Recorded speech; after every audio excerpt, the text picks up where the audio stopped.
Bismillahirrahmanirrahim. Assalamualaikum warahmatullahi wabarakatuh.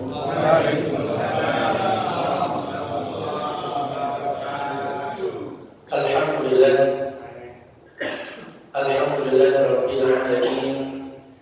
Wa bihi nasta'inu ala umuri dunya waddin wa ala alihi wa sahbihi ajma'in. Allahumma salli wa sallim ala habibina wa syafi'ina wa maulana Muhammadin. Ikhwatal iman rahimahullah, nashkuru Allah alladzi qad jama'ana fi hadzal makan asy-syarif. Bersyukur kita kepada Allah Subhanahu wa taala yang pertemukan kita pada pagi hari ini dengan nikmat dan rahmatnya yang tercurah, sehingga kita bisa bermuajahah dalam rangkaian ta'abbudiyah beribadah kepada Allah Subhanahu wa taala.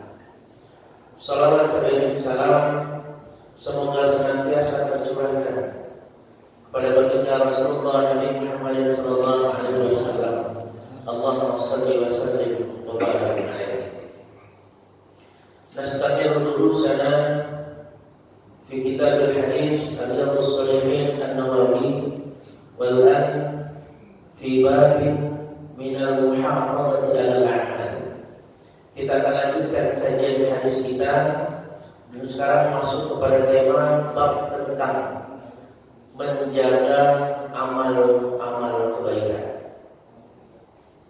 Qala Allah Ta'ala fil Qur'an al-Karim, berfirman Allah Subhanahu wa taala tentang ini dalam Al-Quran, ayat fi surah Al-Hadid, dalam surah Al-Hadid misalnya ayat yang ke-16. A'udzubillahi minasyaitonir rajim. Alam ya'ni lilladzina amanu an takhsha'a qulubuhum li dzikrillah wa ma nazala minal haqq wa la yakunu kalladzina utul kitaba min qabl fatala 'alaihimul amadu faqasat qulubuhum. Ayat yang pertama Allah Subhanahu wa taala sampaikan kepada kita, alam ya'ni lilladzina amanu, belum tibakah waktunya bagi orang-orang yang beriman, an takhsha'a qulubuhum li dzikrillah, untuk membuat khusyuk hati-hati mereka dalam rangkaian zikir kepada Allah. Wa ma nazala minal haqq, dan juga menerima dari kebenaran-kebenaran yang telah diturunkan Allah. Wa la yaqulu alladziina utul kitaba min qabl, janganlah kalian atau mereka menjadi seperti orang-orang yang dulunya telah menerima Alkitab. Fatala 'alaihimul amadu faqasat qulubuhum, maka hingga dengan panjang masa waktunya dan mengeringlah hati-hati mereka. Wa qala ta'ala, dan dalam ayat yang lain Allah Subhanahu wa taala berfirman, wa qaffayna bi'isa ibn Maryam wa atainahu al-injila wa ja'alna fi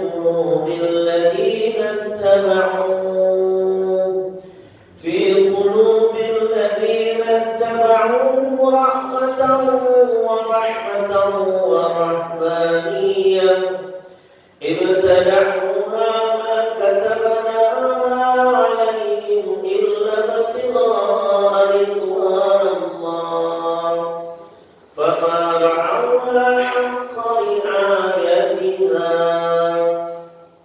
Kemudian juga Allah sampaikan masih dalam surat Al-Hadid ayat yang ke-27, dan kami telah susulkan Isa ibnu Maryam, dan kami telah berikan kepadanya Injil, dan kami jadikan di dalam hati-hati mereka mengikuti rahbaniyah yang ada pada diri Nabi Isa.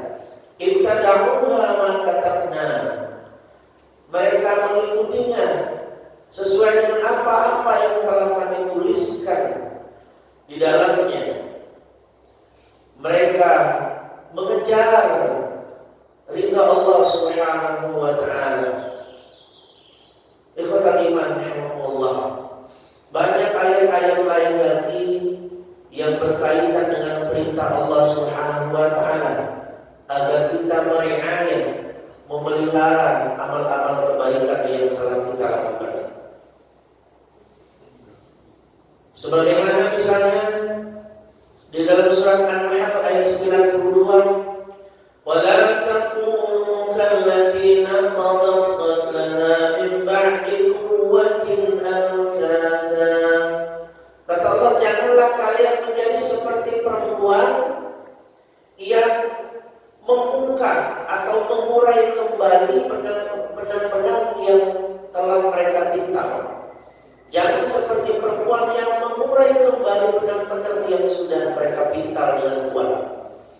Dan ayat yang lain juga, wa'budu rabbaka hatta ya'tiyakal yaqin. Kata Allah, beribadahlah kalian kepada Tuhanmu hingga datang masa ajalmu.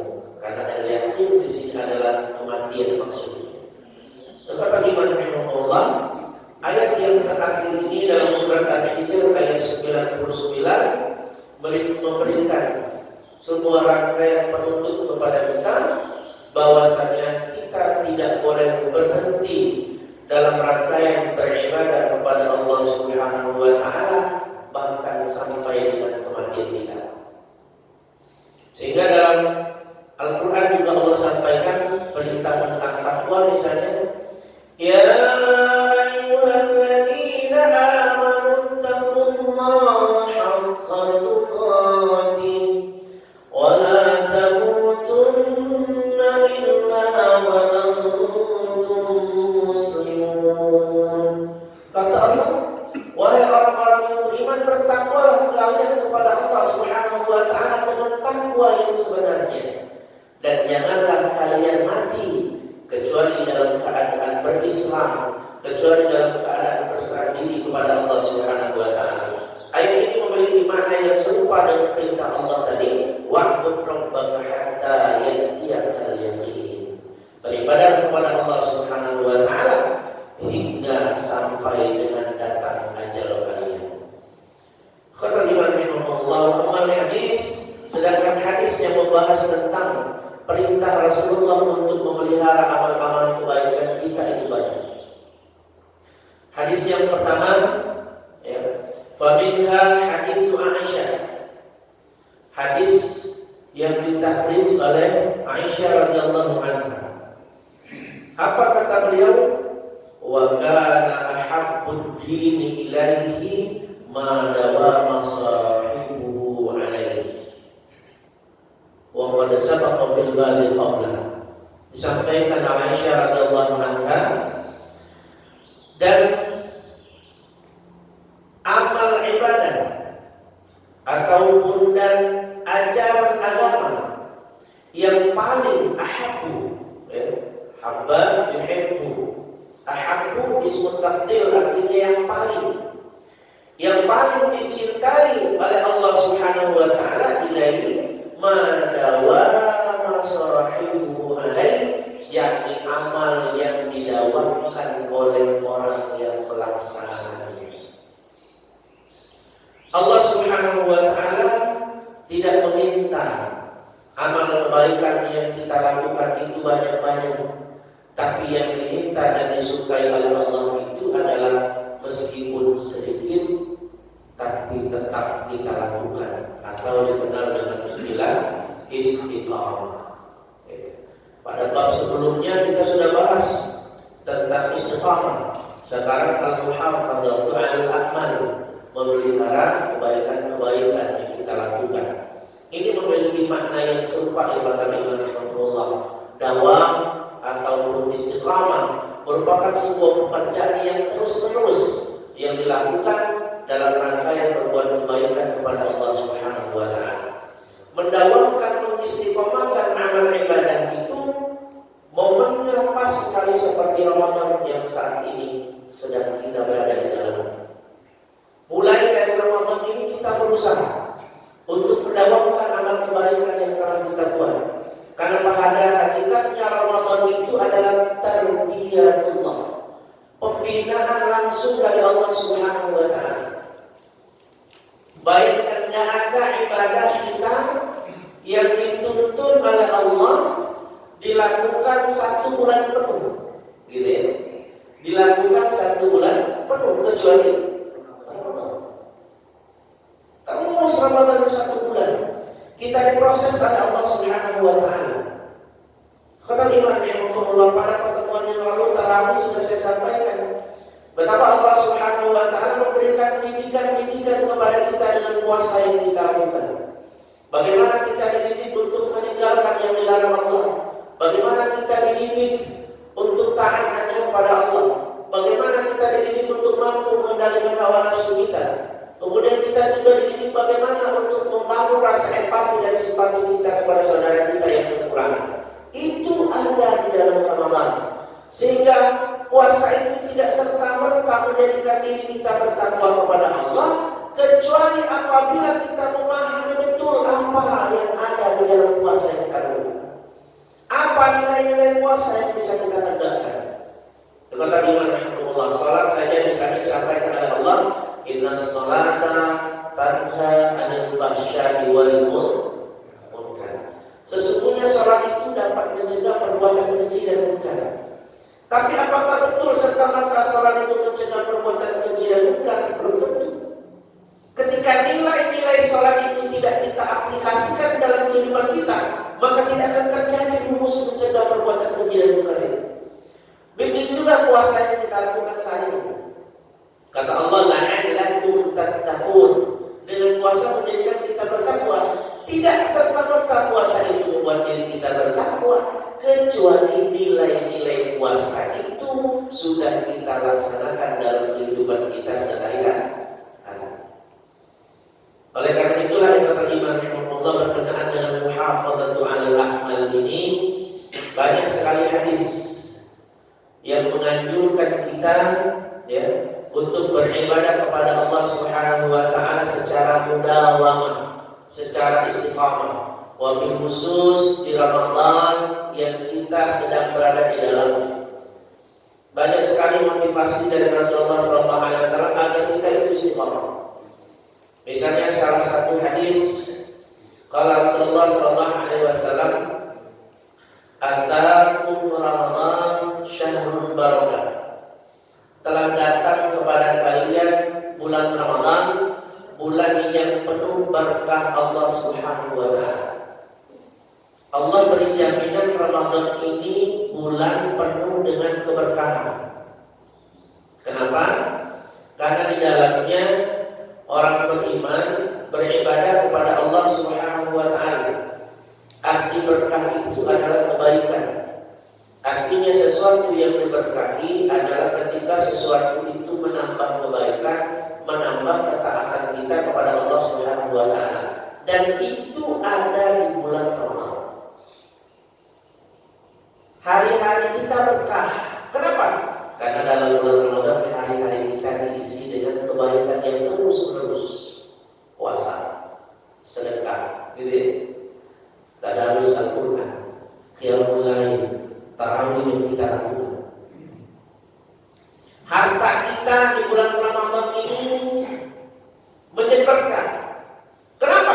Karena harta itu terus-menerus 1 bulan penuh kita lakukan untuk kebaikan.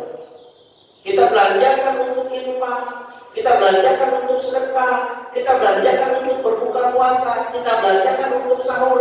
Yang semua itu merupakan rangkaian ibadah kita kepada Allah Subhanahu wa taala. Terus 1 bulan. Sehingga Allah Subhanahu wa taala sampaikan syahrul barakah. Kata Imam Rahimahullah, bahkan tarikan nafas kita pun di bulan Ramadan ini diberkahi Allah. Kenapa? Karena kita dalam keadaan berpuasa, beribadah kepada Allah Subhanahu wa taala. Di luar Ramadan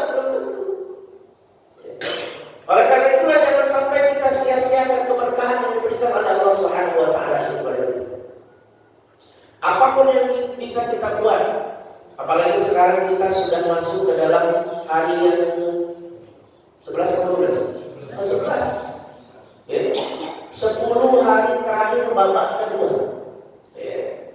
Ulama sampaikan Ramadan puasa itu seolah-olah seperti perlombaan. Nah, ini ada hadisnya yang sedang kita bahas ini. Ya. Babak kedua ini, kalau dalam lomba itu namanya babak semifinal. Pesertanya udah mulai berkurang? Udah, semifinal. Ya. Semifinal. Kalau babak penyisian betul, pesertanya full. Ya. Bahkan ada masjid musola yang pasang tenda.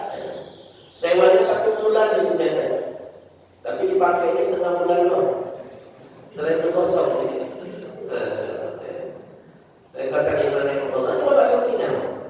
Apa lanjutan dari hadis tadi? Kata Rasulullah, "Atakum Ramadan syahrul barakah wa yaghshakumullahu fi." Dan di bulan Ramadan itu Allah mengunjungi kalian. Jadi Ramadan itu bulan berkunjungnya Allah kepada orang yang beriman. Yaghshakumullahu fi. Bayangkan, kita kalau dikunjungi presiden aja, taman kenari mau dikunjungi presiden, betapa sibuknya kita melakukan persiapan untuk menerima kunjungan itu. Kenapa? Presiden yang berkunjung. Jalan yang rusak ditambal, yang kotor dibersihkan, yang berantakan dirapikan, bahkan yang gak ada pun diada-adain, gitu. Ditata lagi. Ini yang mengunjungi kita di Ramadan itu Allah. Rugi sekali ketika kita tidak mempersiapkan diri menyambut kunjungan Allah Subhanahu wa taala tersebut. Kenapa? Karena ketika Allah sudah mengunjungi hamba-Nya, fayunazzilur rahmah, Allah akan menurunkan rahmat-Nya. Kalau presiden menurunkan sembahkunya, begitu ya? Menurunkan sembahkunya. Itu kalau pejabat. Tapi kalau Allah fayunazzilur rahmah, berkunjung, Allah menurunkan rahmat-Nya. Di alas rumah rahmatnya tiap hari ada. Ada rahmat itu. Allah menurunkan rahmat-Nya kepada Imam Rahimahullah. Dan rahmat itu maknanya kasih sayang Allah. Rahmat itu maknanya kesenangan Allah. Allah senang kepada hamba itu rahmat. Salat kita bisa nggak tembus surganya Allah? Enggak. Sedekah kita cukup nggak ditukar dengan surganya Allah? Enggak. Jadi kita sholat, kita puasa, kita sedekah, itu bukan untuk mendapatkan surganya Allah, tapi untuk meraih rahmatnya Allah, tapi agar Allah senang kepada kita. Kalau Allah senang kepada kita, diturunkan rahmatnya. Dan kalau Allah Subhanahu wa taala menurunkan rahmatnya kepada seseorang, maka apapun latar belakang orang tersebut, la yubal, Allah tidak perhatikan, Allah tidak pedulikan lagi. Kita ingat kisah dalam hadis dulu yang pernah kita bahas, bagaimana seorang pelacur, ya, yang pulang pagi dari pekerjaannya, di tengah jalan dia ketemu dengan anjing yang menjulurkan lidahnya sembari mengelilingi sumur. Pertanda anjing itu kehausan. Maka perempuan itu melepaskan sepatunya, dia ikat dengan ranting-ranting pohon, dia julurkan ke dalam sumur untuk mengambil air, kemudian diberikan minum kepada anjing itu. Dengan perbuatan yang dia lakukan itu, Allah senang. Nah, itu rahmat namanya. Allah senang, Allah menurunkan rahmat kepadanya. Sehingga apa yang terjadi? Allah memberikan surga kepadanya. Bagaimana amalan dia yang dia lakukan sebelumnya?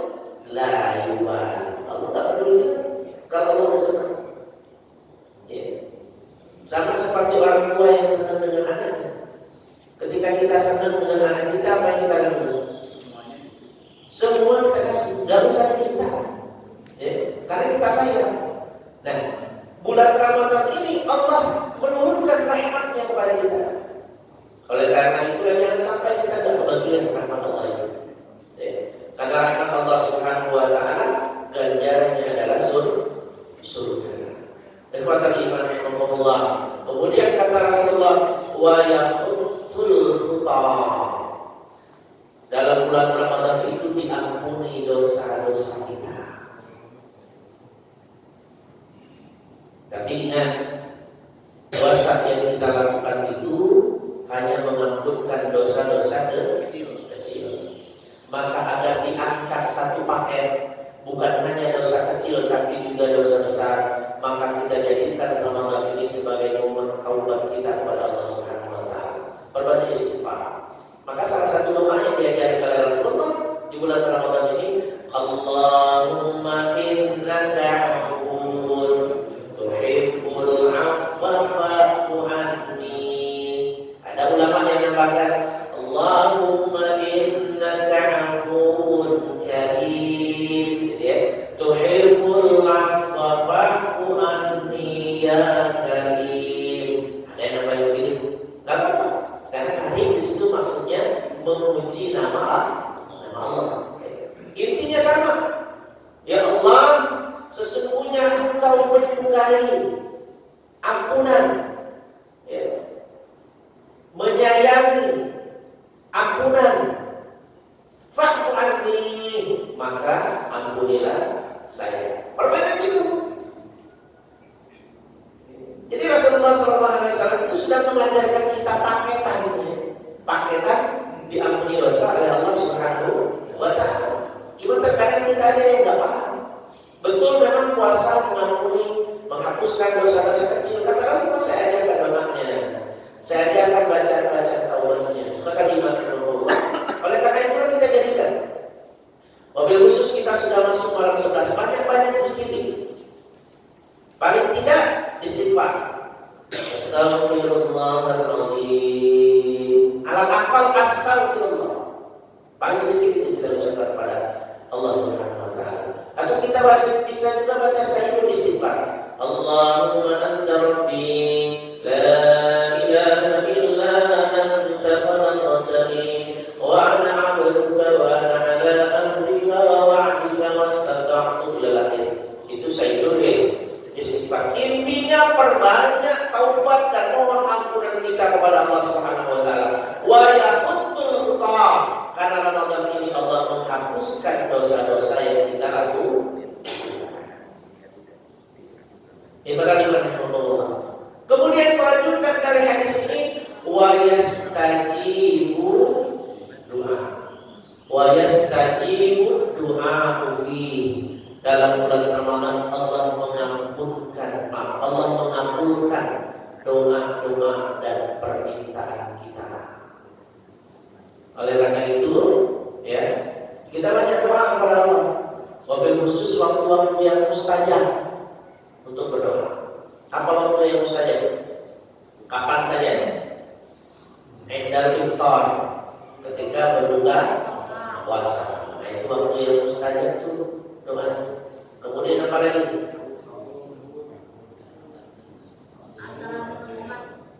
Bainal iqamah, di antara azan dan iqamah. Terus indal matar, ya, ketika turun hujan. Yaumal jum'ati fi asriha, di hari Jumat waktu asarnya. Nah, itu waktu yang makbul itu. Maka kemarin itu hari Jumat itu momen yang bertemunya 3 waktu mustajabnya doa. Bahkan 4 hari Jumat di bulan Ramadan ketika berbuka sorenya kan, gitu. Itu bertemunya 3 atau 4 ketika indal iqamah misalnya, di antara 2 khutbah, ya kan? Itu banyak sekali bertemu waktu saja. Hari Jumat kemarin itu paling bagus, paling akmal. Tapi yang setiap hari kita ketemui itu adalah indal iftar, ketika berbuka puasa. Tahu itu setiap hari ketemu kita waktu saja. Maka luangkan waktu kita untuk berdoa di situ. Apapun kita mintakan kepada Allah Subhanahu wa taala. Karena masalah kita banyak. Hidup itu ada masalah. Nah, uraikan masalah kita itu dalam permintaan doa-doa kita kepada Allah Subhanahu wa taala. Jangan doa di Facebook, doa di SW, repot itu malah mereka harus baca status WA kita. Ya Allah, ini hamba mau buka Al-Quran, repot amat itu. Copy paste. Berdoa kepada Allah SWT. Jika perlu bikin tabel doa. Dan saya sampaikan, tabel doa harian. Hari pertama doain anak saya. Hari yang kedua doain ibu saya. Hari yang ketiga doain bapak saya. Hari yang keempat doain istri saya. Nah, cuma pas giliran doa istri aja jangan kenceng-kenceng doa. Nah, tidak. Kalau dia itu repot kan. Ya Allah, Engkau tahu hamba punya istri yang cerewet. Maka rubah dan cerewet istri hamba ya Allah menjadi istri yang lembut gitu. Itu kolak di Desember buka kita ya. Jadi buka puasa. Nah kalau mendoakan pasangannya khusus mendoakan pasangannya pelan-pelan aja, ya pelan-pelan aja. Ya, kayak orang baca jompa jampe dan umat kami, kan biar dia amin, amin. Ya. Ada yang berselorong kemarin saya sampaikan, Ustaz, kalau doa minta nikah lagi berarti makbul juga. Kata gimana? Itu waktu yang mustajab. Bikin tabel dong. Kita berdoa istri mengambilkan ya. Kata gimana? Wa yastajibud du'a fi, dan Allah mengabulkan doa-doa permintaan kita di dalam. Ini bulan Ramadan. Manfaatkan itu buat bagaimana Allah. Wabil khusus tadi saya sampaikan di waktu-waktu yang mustajab. Kalau istighfar itu fi sahur, karena ciri-ciri orang yang ciri-ciri penduduk surga itu wa fil ashari hum yastaghfirun. Kata Allah dalam Al-Qur'an, ketika waktu sahur mereka banyak istighfar kepada Allah Subhanahu wa taala. Jadi sahur itu bukan waktu hanya untuk makan sahur. Kapan sih waktu sahur?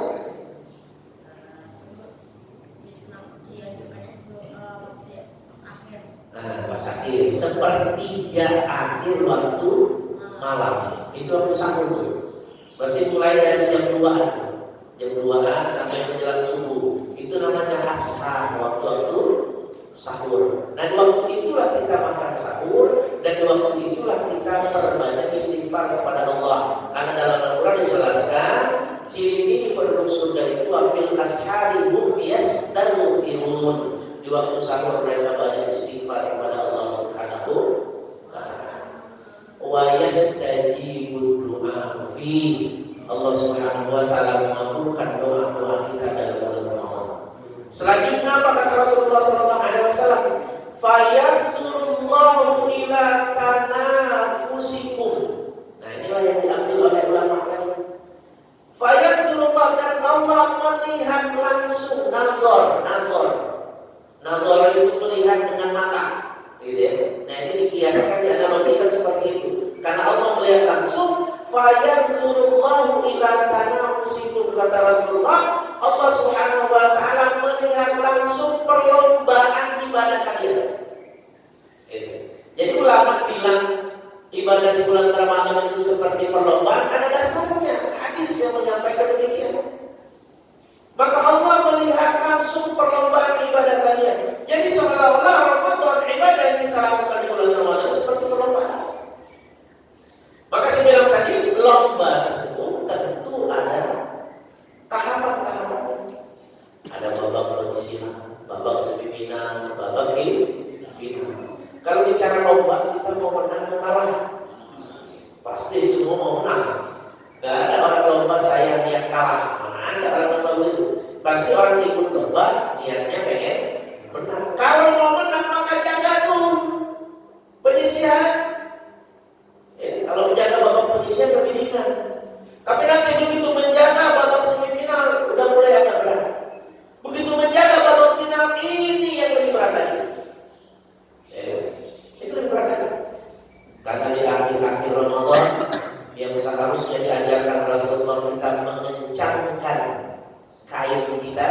Kalau Rasulullah kan mengencangkan sabuknya dan membangunkan keluarganya ketika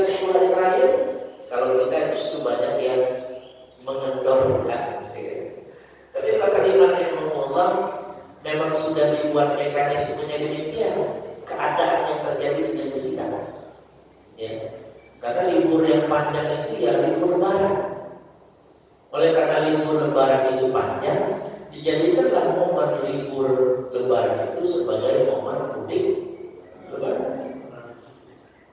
Ada ustaz yang bilang jangan mudik karena itu 10 hari terakhir merupakan waktu final.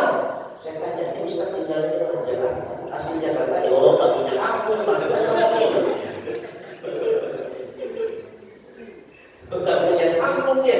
Dia nggak tahu rasanya bagaimana kita terpisah dari keluarga dan orang tua ya. Ketemu dengan waktu panjang liburan, maka momen itu dimanfaatkan untuk mudik lebaran. Maka kita berdoa kepada Allah Subhanahu wa taala kelak yang menjadi menteri tenaga kerja itu orang-orang yang ngerti agama. Sehingga libur itu digeser, libur pada lebaran. Nah, gitu kan? Gitu. Jadi kita bisa khotam tuh Ramadan kita. 10 hari terakhir bisa full. Kalau sudah lebaran, gitu. Nah, kata Imam Allah. Ini enggak libur lebaran itu kan diawali sebelum lebaran. Besok berapa hari sebelum lebaran? Besok tanggal 19 sudah biar 19 sudah cuti bersama ya. Nah, dibuat seperti itu. Dan waktu libur yang terpanjang itu, maka dimanfaatkanlah untuk mudik lebaran. Ya. Tapi ingat, meskipun kita disibukkan dengan hal yang seperti itu, jangan sampai ibadah kita kurang. Ya. Boleh kita mempersiapkan diri, boleh. Ya. Tapi jangan sampai kedodoran ibadah kita, jangan sampai kendor ibadah kita kepada Allah Subhanahu wa taala. Karena kita berada 10 hari terakhir. Rasulullah 10 hari terakhir itu full dalam masjid. Sampai nyisir rambutnya saja dia keluarkan kepalanya. Istrinya nyisir dari luar. Ya memang rumah Rasul bersebelahan dengan masjid. Ya kan? Bersebelahan dengan masjid. Ya. Kalau sampai nggak bisa, ya rumahnya jauh dari masjid kan? Repot amat istri itu bawa sisir. Ini maknanya bagaimana Rasulullah full. Kita pun seperti itu. Meskipun harus terkondisikan dengan keadaan, tapi ibadah kita nggak boleh kurang. 10 hari terakhir. Yang ibu-ibunya disibukkan dengan persiapan kue lebarannya, disibukkan dengan baju lebarannya, tetap ibadahnya jangan kendor. Yang bapaknya disibukkan dengan ke bengkel gitu ya, dalam mudik kan, servis, tapi tetap ibadah. Salah nggak di bengkel kita tadarus? Enggak. Ya sudah di bengkel itu kan lama tunggu servis kendaraan sambil tadarus saya bisa. Jadi kendaraan kita bagus, perut kita pun bagus, sama-sama di bengkel. Bengkel kendaraan, bengkel hati. Lakukan itu. Kata Imam Allah. Karena memang sejujurnya ibadah tersebut dalam bulan Ramadan ini yang paling enak kita lakukan itu memang di perantauan seperti ini di kota. Kalau di desa-desa kita belum tentu mendapatkan indahnya ibadah Ramadan. Gitu kalau di kampung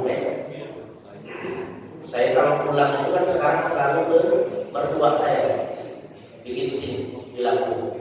Karena orang tua saya udah nggak ada, mertua masih ada.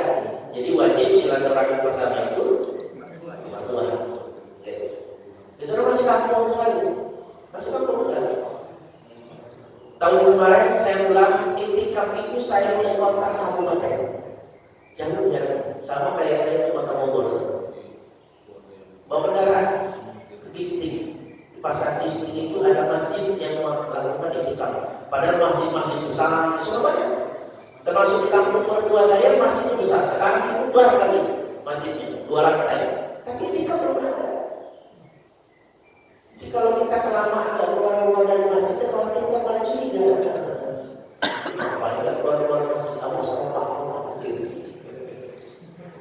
Karena belum terbiasa. Gitu. Nah kalau di kota, kalau mudiknya pulang kota, nah biasanya banyak penyelenggara itikaf kan. Siapa yang pulang kota? Pulang ke Jogja, saya itu kan pulang ke kota itu. Pulang ke Surabaya,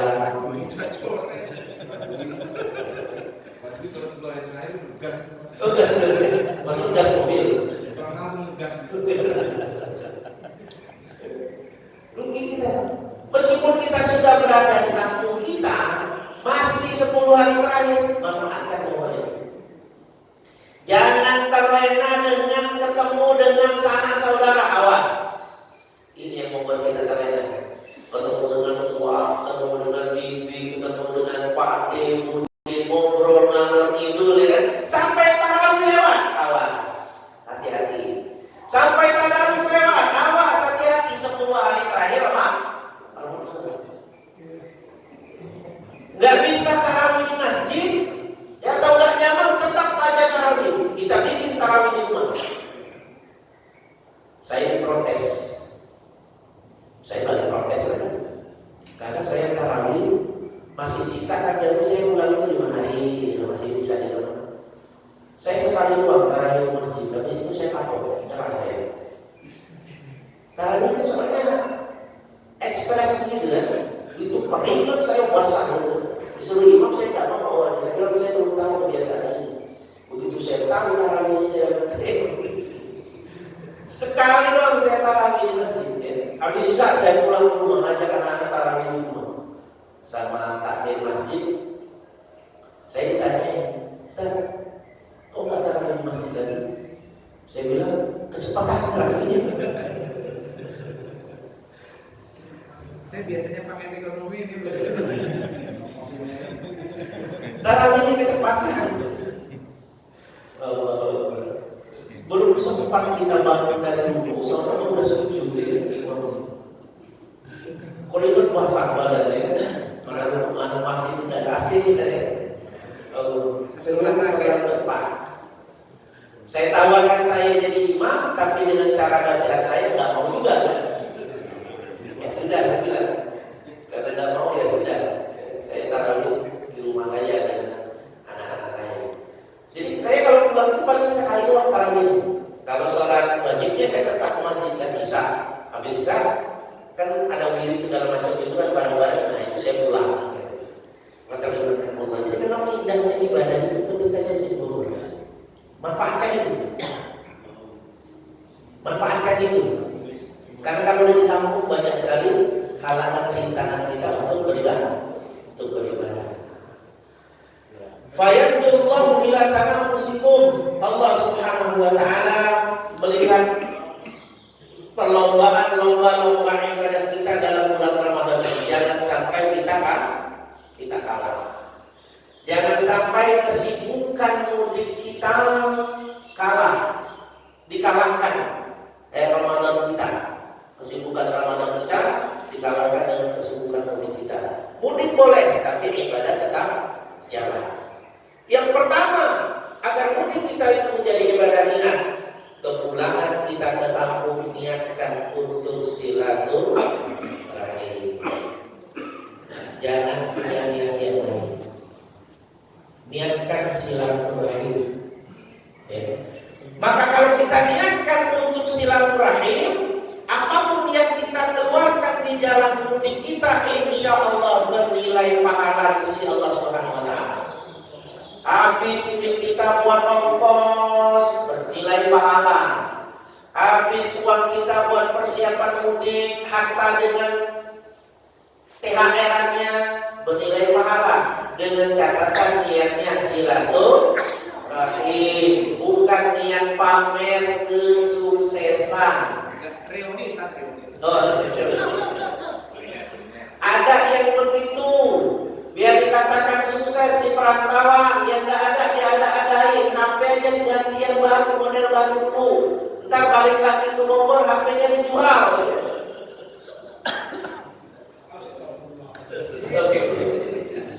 Ada yang begitu, saya ngomong karena ada yang begitu. Ibu-ibu perempuan, ya Allah, itu gelang dipakai semua, kalung dipakai semua. Saking pengen pamernya, kalung dipakai di luar jilbabnya. Sukses di rantau. Alhamdulillah. Niatkan buat silaturahim. Ya. Kalau niat kita untuk silaturahim, maka semua yang kita keluarkan dalam rangka mudik kita insya Allah diganti oleh Allah Subhanahu wa taala. Enggak perlu khawatir. satu. Yang kedua, di kampung jangan menyusahkan keluarga, apalagi orang tua kita. Mudik cuma modal uang doang, begitu pulang dari kampung semua dibawa-bawain. Udah di kampung dihabis-habisin, punya empang dikuras, punya ayam, emak disembelih semua ya. Begitu pulang lagi, bawa beras, bawa segala macam. Kapan bahagia tanya berdua? Itu alasannya orang tua bahagia bagi Orang tua betul tetap bahagia dengan anaknya, cuma anaknya kebangetan. Hitung. Kita biasa di sini habis sehari buat belanja berapa? Di sana juga sama seperti itu. Karena di kampung juga kita makan, di kampung kita minum. Jangan mentang-mentang ketemu dengan orang tua semuanya dihabis-habisin ya kan? ya orang tua. Kan orang tua ya.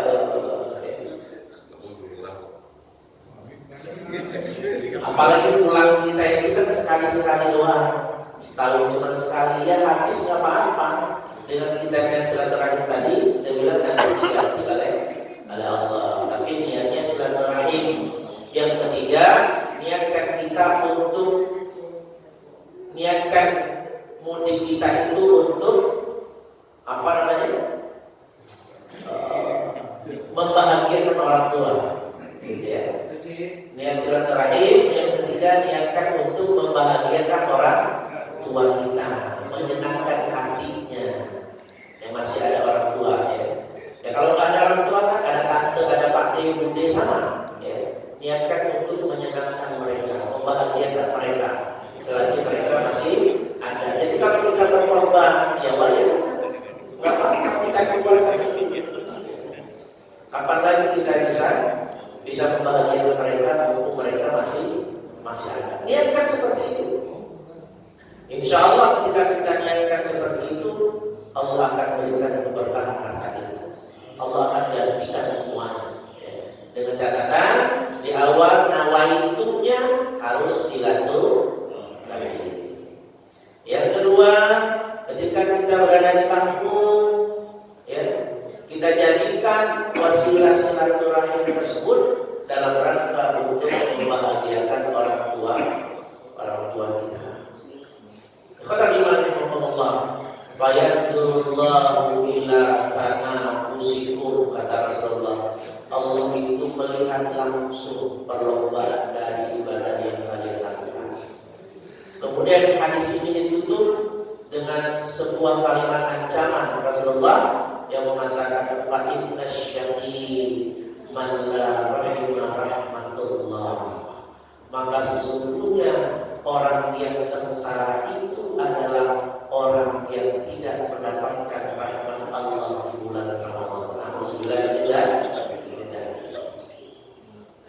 Sengsara. Rasul sampaikan seperti itu, artinya 11 bulan ke depan kalau kita tidak mendapatkan rahmat Allah Subhanahu wa taala di bulan Ramadan ini, maka hidup kita akan sulit, hidup kita akan susah. Bukan hanya untuk urusan ibadah kita yang susah, tapi juga urusan dunia kita. Kalau kita tidak bisa beribadah dengan baik di bulan Ramadan, di luar Ramadan jauh lebih hancur lagi ibadah. Kalau kita tidak bisa mendekatkan diri kepada Allah di Ramadan, di luar Ramadan jauh lebih berat lagi kita untuk mendekatkan diri kepada Allah. Betapa tidak Ramadan ini bulan yang istimewa yang dibuat oleh Allah agar kita maksimal dalam ibadah, tapi kita tidak ibadah. Ya kan? Di saat orang lain berlomba-lomba untuk beribadah kepada Allah, tapi justru kita cuek-cuek dan acuh-acuh saja. Kalau Ramadan tidak membawa perubahan bagi kita, apalagi di luar Ramadan. Dan terakhir di kata Imam Rahimahullah, apapun ibadah yang kita lakukan dalam bulan Ramadan ini, bahasan hadis kita pada pagi hari ini, muhafadzah, pelihara, rawat, sehingga ada akarnya. Ya, ada akar itu apa namanya? Bekasnya, ibadah kita itu ada bekasnya. Di Ramadan kita baca Al-Quran tadarusan sampai dengan targetan 1 kali khatam, 2 kali khatam. Di luar Ramadan tetap kita lakukan. Kalaupun harus menurun, harus menurun, tidak boleh lebih dari separuh. Jangan sampai di Ramadan kita khataman 2 kali, 3 kali, begitu di luar Ramadan nggak pegang Al-Quran, pegang tentang malam Jumatan doang. Nggak bisa begitu. Di Ramadan setiap malam kita mulai dengan tarawih kita, dengan tahajud kita. Begitu keluar dari Ramadan kita nggak tarawih lagi. Kok bisa begitu? Kalau ditanya emang Tuhan kamu beda di Ramadan sama luar Ramadan? Nah kalau sama Tuhan kita, kenapa perlakuan kita jadi berbeda? Di Ramadan rajin sedekah, di luar Ramadan jadi begitu. Nauzubillah min al-muhafadzah. Pelihara infak, a'malana, kita peliharalah amal-amal kita ketika kita nanti di luar Ramadan. Kata Imam Rahimahullah, itu mungkin yang dapat kita kaji pada pagi hari ini. Mudah-mudahan kita tetap semangat, gas gitu ya. Ibadah kita gas sampai dengan akhir Ramadan.